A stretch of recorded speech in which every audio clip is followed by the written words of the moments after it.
Hey there, how you doing? It's Tom Breeze here from tombreeze.com. In this training video, we're going to talk about body language and hand movements. Body language is argued as the most important skill to have as a presenter, because body language makes up so much of our communication. Many studies from social sciences have proved this, and there's one Dr. Albert Mehrabian who's done a lot of studies in this area. In fact, he found out that from all of his research, it comes down to 7% of our communication is the words we choose. 38% of it is our voice tonality, the way that we say those words. And then body language is 55%. So it's so important to look the part when we're in front of people, because that's immediately what they see.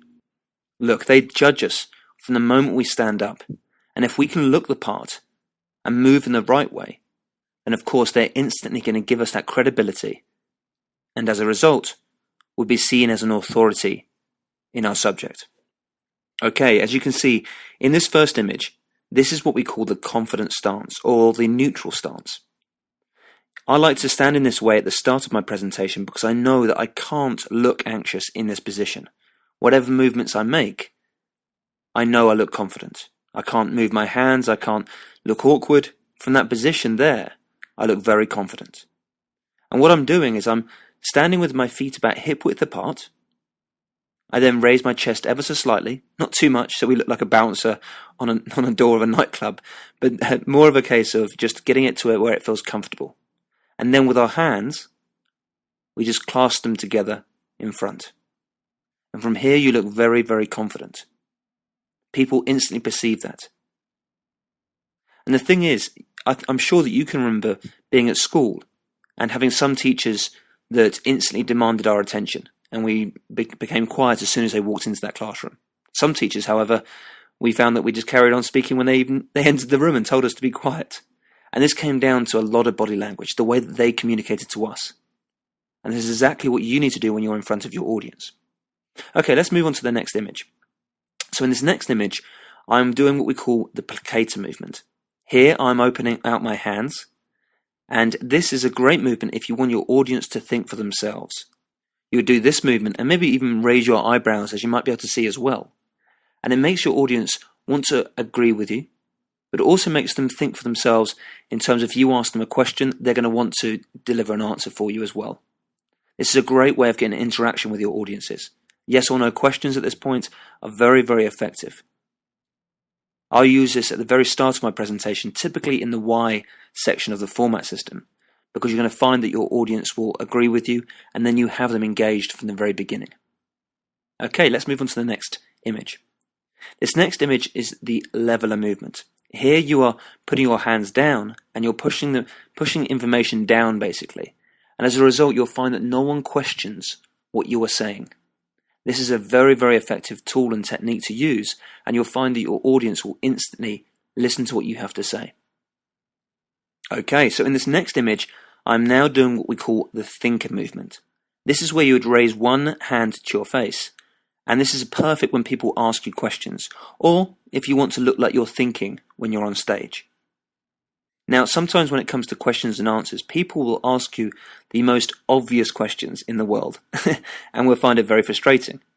Look, when we ask questions, we want to make sure that the audience feel empowered, and they feel that their question was a great question to ask. Then you'll be building that rapport, but also you won't be destroying the rapport if you tell them that was an obvious question, of course.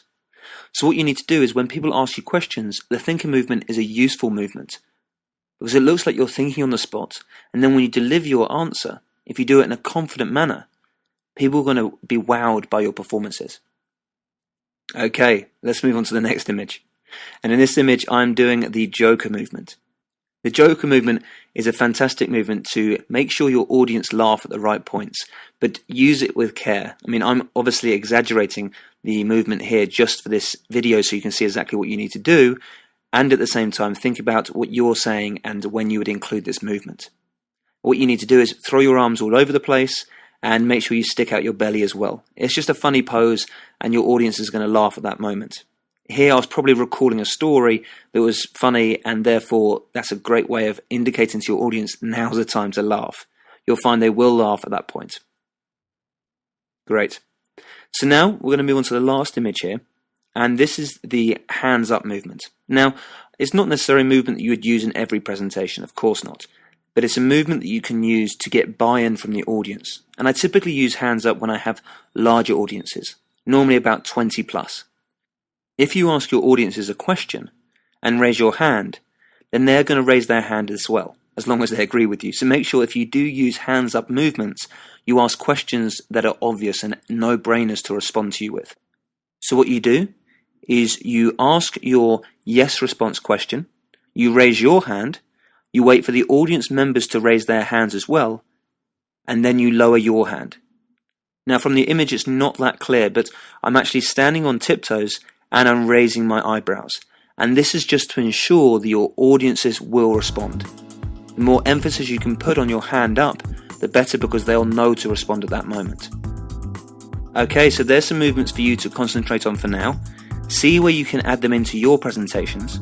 Just for a tip, I usually use the placator movement at the beginning of a presentation to get buy-in, and I use the leveler movement at the what if section to make sure you close things down, you add a lot of certainty to your presentation, and people will want to agree with you instantly.